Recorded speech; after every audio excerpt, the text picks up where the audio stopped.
Hey, what's up, everyone? How you doing? Taz is here doing a podcast here. This is not going to be a regular thing. It'll just be once in a while. I want to have thoughts. So, very quick put together. I have some thoughts on what's actually kind of bad news um, on the passing of Kerwin Silfies, who was, I mean, most of you guys don't know who he is. You might not have ever even heard of him. But I can assure you, if you were a wrestling fan for a lot of years, especially during the WWF years or Attitude Era years, and all that stuff, and the Monday Night Wars and all that jazz, throughout the 2000s and the mid to late 80s, everything you saw was directed by a man named Kerwin in a truck and edited in a studio in Stamford, Connecticut, that WWF owned. And this guy was my friend. I knew him very well. Yeah, he passed away, unfortunately. I don't know when you're listening to this, but right now it's February 18th, 2026. So this is the day that he passed at 75 years old. Uh, I'm not going to give you hard facts and everything because I'm just going by the man I knew. I'm sure it's all over the internet by now. I first found out about it on PW Insider. My friend Mike Johnson posted about it. Um, and it made me sad. And I contacted some people in WWE that knew Kerwin very well, like me, and we texted a little bit about it. A couple of TV production people in AEW that knew Kerwin also. So everyone is very sad because he had an illness, apparently a private illness, and at home and everything, and he's been sick for a while. Apparently, I don't know the details on that. I do know this. I can tell you a little bit about Kerwin. He was the funniest, most self-deprecating guy, and helpful guy, and caring guy, and passionate guy about his job, and about the show looking proper every second of the TV show. No matter if it was live or a post produced taped show, it didn't matter if it was Raw or SmackDown. This guy was a beast. I'm not talking about a straight beast. This was the old school where guys like himself and Kevin Dunn, they would work on the road in the truck, the live truck, and then go back to Connecticut and work in the studio, hours upon hours, overseeing their crews. And that's what Kerwin was. And so I guess I should go back to when I first met Kerwin. I was actually in ECW, and it was when we did the I can't remember what we called it, but where ECW invaded the Manhattan Center in New York City, invaded WWF Raw, and I wrestled Mikey Whipwreck. And there was several of us from ECW, including Paul Heyman, obviously, that were backstage and were on the show. And I'm not going to get into all the details on that because you guys mostly don't know about that. And we came in as a group, as a team, meeting ECW. We kind of rallied up outside at certain times, made sure we were all there, whatever time we were going to walk in the building. Hypothetically, let's say it was 1 p.m. or 2 p.m., I can't remember. And we walked in wearing our matching Adidas sweatsuits with the ECW logo on it, and which I proudly had designed and I had made through my contacts, and the boys mostly all bought them.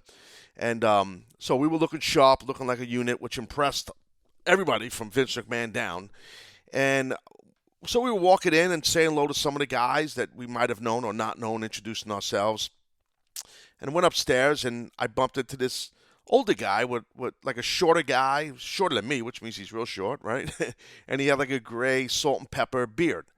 And he had this great smile. He was a great energy guy, and he introduced himself to me. And I said, "Nice to meet you." And he said, "I'm the TV director here." I said, "It's awesome to meet you." And again, like I said, this is early in the daytime at the Manhattan Center.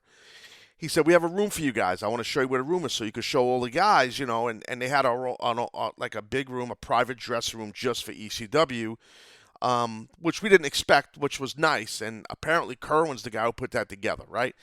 So right away, I mean, that he got over with me, right? Fast forward years later, I end up in WWE, and I see him again, and at TVs, and got to know him even better. And then before I debuted actually for WWF or E whatever, um, I used to go to Stanford. They would do photo shoots with me, and they would shoot vignettes with me, and they had one of their rings there at the time, and so I would get in the ring and work out a little bit because I was transitioning from the ECW ring, which was about 1.5 to 2 feet smaller than the WWF ring at that time, and the ropes were much higher and the circumference was bigger, so I needed to get used to that ring a little bit. And it was a harder ring, firm as hell, because they had much bigger guys than we had, so they needed a firm ring. Anyway, and I would bump into Kerwin there when I'd stop at the studio. He's like, "I'm excited for your debut. Can't wait. We're pumped up. We got everything lined up for you. It's, everything." And then, boom, I would see him all the time at work. I'd see him at Raws and SmackDowns or whatever, pay-per-views, and just we became friends. And then once I segued into commentary, I really got to know Kerwin because I was heavily involved as the color commentator of SmackDown with post-production. And Kerwin would be in the studio uh, overseeing editors and overseeing the production through Kevin Dunn. So, like, he was a major, major component for decades for WWF, WWE programming. Um, and,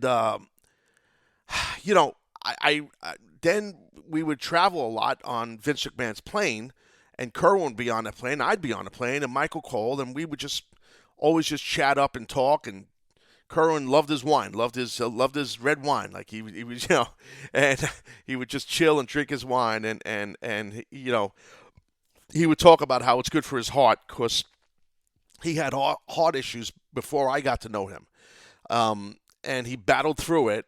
And I even tweeted about it that I wasn't in WWF at the time, but I don't know what year it was, but it was sometime mid to late 80s, maybe early 90s. I don't know when, so pardon me on that. But it was a legendary story within the studio at WWF that this man, and I'm laughing about it because Kerwin would joke about it.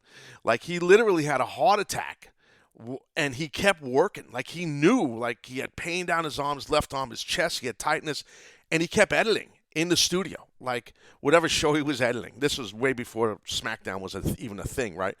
But and he would joke about how, like, he's like, I don't know what I was thinking. I should have just went right to the hospital, but I care so much about this friggin' place and this job, and he would laugh, and it was just like a joke, because he was, like I said, very self-deprecating and just a super guy and whatever. I just wanted to talk about him a little bit, and for you guys that didn't know him, which is mostly the wrestling fans, and most wrestlers didn't know him, what you saw throughout the 90s as regarding WWF programming and 2000s was Kerwin Silfies directing the cameras. Okay, he was directing. That means he's the right-hand man to the executive producer, who at that time was Kevin Dunn. So that's how it was. In that truck, production-wise, it was Kevin and Kerwin. And I just wanted to talk about him a little bit. That's really all I have to say. I wanted to pay respects to him and share some quick stories like I just did with you guys, so you have more input on who this man was. Legendary guy, awesome guy, great person. Gonna miss him. And value the time that I got to know Kerwin and spend time with him and work with him. And learn from him and laugh with him and goof around with him and all this stuff. So, all right, guys, I'll be back down the road with another Taz pod. Not sure when, not sure where. I don't even know where the hell this thing's going to post. We got to figure all that out. I got people lined up. We're trying to figure this out. But thanks again for listening. See you later.